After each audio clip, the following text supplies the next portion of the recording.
Cyber crime থানা নিয়ে সাধারণ মানুষকে সচেতন করতে এক সচেতনতামূলক সাইকেল র্যালির আয়োজন করা হলো ইসলামপুর পুলিশ জেলার পুলিশের পক্ষ থেকে। এদিন সকালে ইসলামপুর তিস্তা পল্লীর মাঠ থেকে একটি সাইকেল র্যালি বের করা হয় এবং এই সাইকেল র্যালিটি ইসলামপুর রামগঞ্জ সুজালি হয়ে চোপড়া এলাকায় যায়। পথনাটিকার মাধ্যমে সাধারণ মানুষকে সচেতন করা হয়।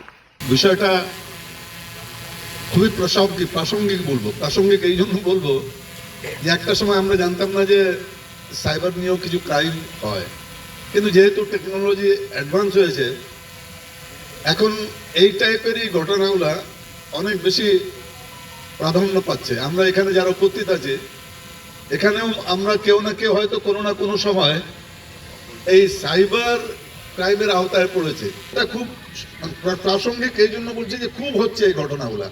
এটা যত মানুষকে অ্যাওয়ারনেস করার তো খুব দরকার আছে।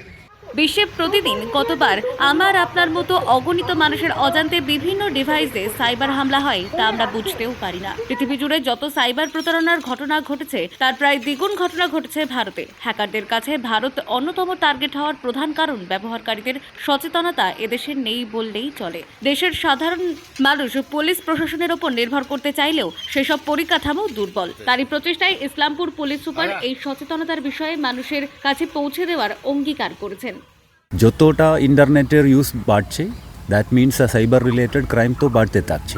একটুখানে সতর্ক থাকলে, একটু অ্যাওয়ারনেস থাকলে অনেকটা সাইবার রিলেটেড ক্রাইম আমরা প্রিভেন্ট করতে পারি। It's a preventable crime. Awareness প্রোগ্রামগুলো এখন আরবান বেস তো বেশি হচ্ছে, কিন্তু আরবান থেকে আমাদের রুরাল পপুলেশনের অ্যাওয়ারনেস ইম্পর্টেন্ট রয়েছে।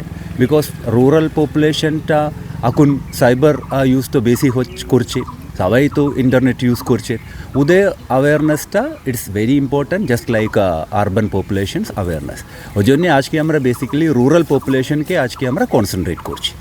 ইসলামপুর থেকে তন্ময় বিশ্বাসের রিপোর্ট, টাইমলেস ডেপিকশন নিউজ।